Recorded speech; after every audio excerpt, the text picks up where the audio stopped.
Réveil matinal en ce jeudi 3 décembre.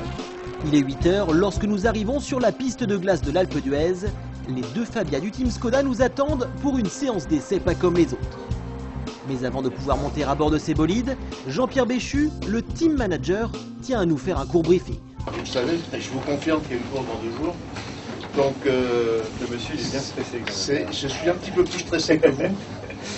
Parce que ce que j'aimerais bien, c'est récupérer les voitures en état pour la course. Parce qu'en fin de compte, on est payé pour faire des courses. Donc j'espère avoir les voitures encore dans 2 jours.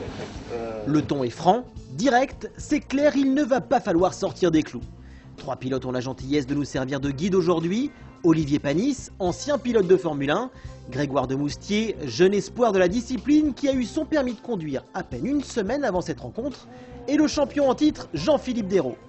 Ce dernier nous convie à effectuer un tour à ses côtés à bord d'un Skoda Yeti 4x4 afin de nous présenter la piste. C'est un peu bizarre parce qu'avec ce ciel, tu vois, tu as du mal à voir la piste et les murs, donc c'est un peu compliqué. Tu as vite fait de te retrouver le nez dans la corde ou le cul dans le truc.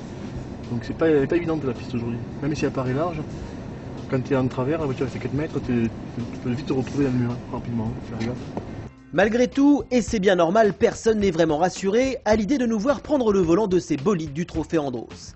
Il faut dire que sous leur sympathique carrosserie verte et blanche se cache un agressif V6 Audi de 350 chevaux. De quoi dévorer la glace et occasionner de sacrés dégâts en cas de sortie de piste un peu violente. C'est la raison pour laquelle le team manager a décidé qu'aujourd'hui, nous roulerons sans carrosserie. Quant à la technique de pilotage à adopter, c'est Grégoire de Moustier qui s'y colle. Il nous explique comment aborder un virage avant de jouer les copilotes pendant 3 tours à nos côtés. Il faut mettre un premier coup de volant qui est assez incisif et ensuite gérer avec des coups beaucoup plus précis, beaucoup plus... le coup de volant pour l'acheter, pour faire passer l'arrière devant en fait. Et une fois que c'est comme ça, il faut vraiment gérer avec les centimètres de volant. D'accord. Je compte sur toi pour donner des conseils. Pour les vitesses, c'est le réseau négatif, parce que pour la fluidité, c'est bien le but.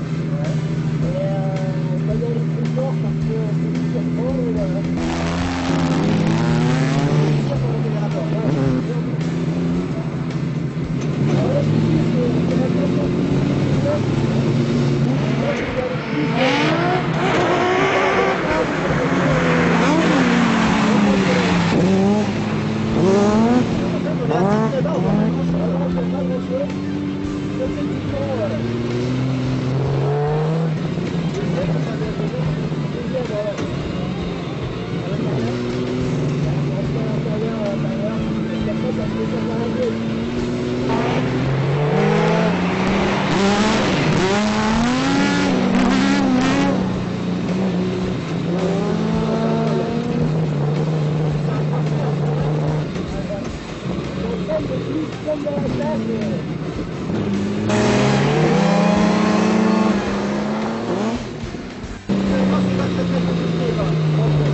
Et oui, comme le dit si bien Grégoire, à conduire c'est facile. Il suffit juste de ne pas réaccélérer trop fort en sortie de virage et de bien faire attention à ne pas accrocher la corde, puisqu'avec cette position de conduite très basse, le montant gauche du pare-brise crée un véritable angle mort.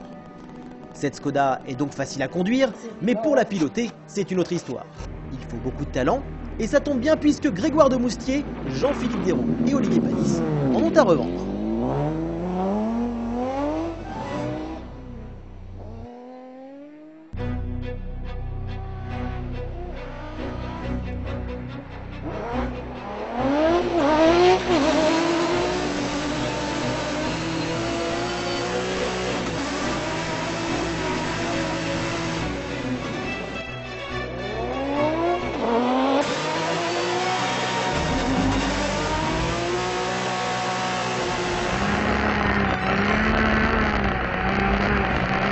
C'est sur ces belles images que s'achève notre prise en main exclusive de la Fabia engagée au Trophée Andros.